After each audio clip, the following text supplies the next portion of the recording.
Charlotte Salazar, and I'm a concerned citizen. Joining me is my son, Jose Salazar Jr., and we appreciate the opportunity to talk before you guys today. This indeed is the 5-year-old boy who was attacked by a mountain lion on May 17, 2008.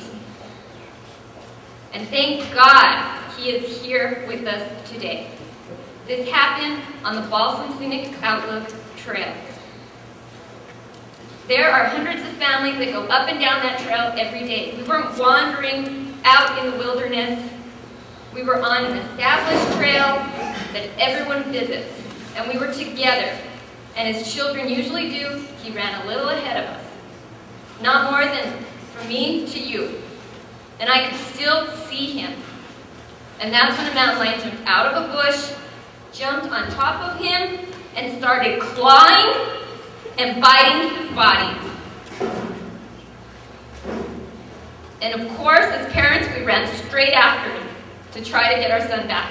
And that mountain lion grabbed my son by the scalp and jumped off the trail and dragged him over 300 feet down the hillside. Keep in mind, I was 38 weeks pregnant, and I could not run after my son down a rocky hillside. My husband had to take off. And just for an instant, as my son's scalp tore, ripped back, the cat lost its grip. And my husband was there that very instant and dove at the cat. I don't know how many of you or how many people from the Wildlife Guardians have actually had to dive at a mountain lion to save their child. Now, as my husband was mid-air, the cat looks at him in the eyes and jumps out of the way and runs off. And my husband went tumbling. He fractured his thumb, he sprained his ankle, and he had soil and dirt all the way across his body. And despite that, he jumped to his feet, he picked up our crying son, and ran right back up the hill. We gathered our family and we hightailed it back to our truck to call 911. And they immediately told us, stay there, we are sending a helicopter. And he was airlifted to UNM Hospital.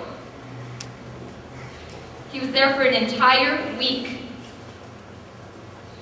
He didn't suffer a few major scratches, minor scratches, as people might be allude to believe.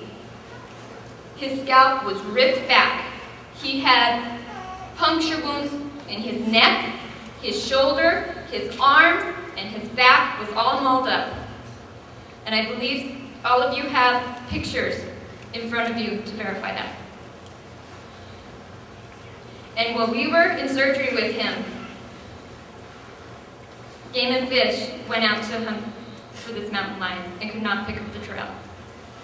And if you say it's not confirmed that it was a mountain lion, they pulled fur from my son's clothing and saliva from his shoe and determined that it was over 95% DNA tested that it was indeed a mountain lion.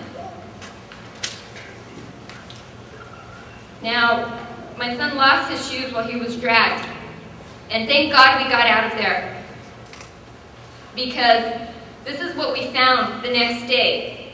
It's not a shoe that was merely dragged off the body. It has been chewed. There are teeth marks.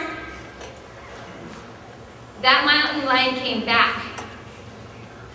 It was not afraid to come back to the area. It was not spooked by humans. And whether it was a male or a female, if it was a female, I wish to God we killed it, because it's going to be raising its baby cubs to do the exact same thing.